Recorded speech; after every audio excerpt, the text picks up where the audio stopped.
ഞാൻ ഓർക്കുന്നുണ്ട്, ഇന്നേക്ക് ചില നാളുകൾക്ക് മുമ്പ് ഞാനൊരു സ്ഥലത്ത് ചെന്നപ്പോൾ ഒരമ്മച്ചി എന്ന് പറഞ്ഞു, മോനെ, ഈ വീട്ടിൽ 5 ആൺമക്കൾ, പ്രതാപമുള്ളൊരു വീട്, ഈ വലിയ തെരുവോരത്ത് ഉയർന്നു നിൽക്കുന്ന ഈ ബിൽഡിങ്, 4 കുഞ്ഞുങ്ങളെ വിവാഹം കഴിപ്പിച്ചയച്ചു.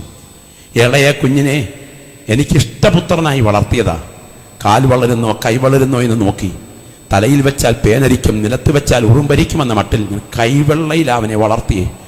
അവന് സൗന്ദര്യമുള്ളൊരു പെൺകുട്ടിയെ ഞാൻ തന്നെ കണ്ടെത്തി മനോഹരമായി വിവാഹം നടന്നു. അവൾ വീട്ടിൽ വന്നതോടെ സഹിക്കാൻ കഴിയാത്തതായി എൻ്റെ ജീവിത സാഹചര്യം പാസ്റ്റർ. എന്നിട്ട് പറഞ്ഞു, ഈ സ്റ്റെയർ കേസിന് മുകളിലുള്ള മുറിയിൽ ഇരിക്കുന്ന സമയം ഒരു ദിവസം ആ അമ്മ പറയുകയാണ്, ചാടിക്കയറി എൻ്റെ മകൻ മുകളിലേക്ക് വന്നിട്ട് എൻ്റെ കഴുത്തിന് കയറി പിടിച്ചു.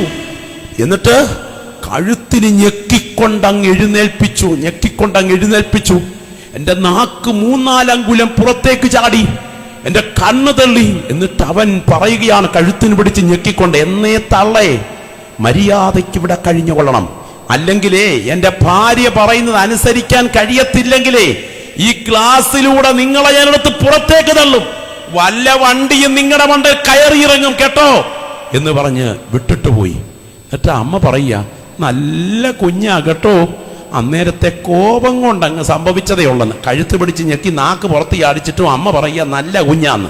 ദൈവത്തിന് സ്തോത്രം. ഏതായാലും വേണ്ടില്ല, അധികം താമസിക്കാതെ ഒരു ബ്രെയിൻ അറ്റാക്കിൽ ഈ അമ്മ ലോകത്തോട് യാത്ര പറഞ്ഞു. ആ വർഷത്തിന്റെ ഒടുവിലത്തെ ദിവസങ്ങൾ തിരുവനന്തപുരത്ത് നിന്നും പുതിയതായി എടുത്ത സ്കോർപിയോയിൽ വീട്ടിലേക്ക് വരും മുൻപ് ഭാര്യയോട് പറഞ്ഞു, ദൈവത്തിന് സ്തോത്രം, എന്താണ് ഇഷ്ടഭക്ഷണം ഞാൻ കൊണ്ടുവരാം, നീ തയ്യാറാക്കണ്ട.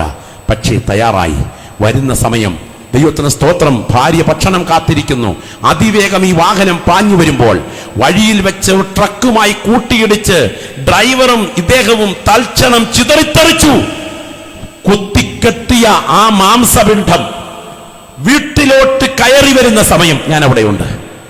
അലറിക്കരയുന്ന സമയം, ചിതറിത്തെറിച്ച് കുത്തിക്കെട്ടി ഒരു കണ്ണാടിക്കൂടിനകത്ത് ഫോട്ടോ മാത്രം വെച്ച് മുഖം പ്രദർശിപ്പിച്ചിരിക്കുന്ന ഈ സമയം ഞാൻ നോക്കി നിന്നിങ്ങനെ ചിന്തിച്ചു, അയ്യോ, സ്വന്തം പെറ്റതള്ളയോട് പറഞ്ഞ വാക്ക് അറം പറ്റും പോലെ ഫലിച്ചല്ലോ.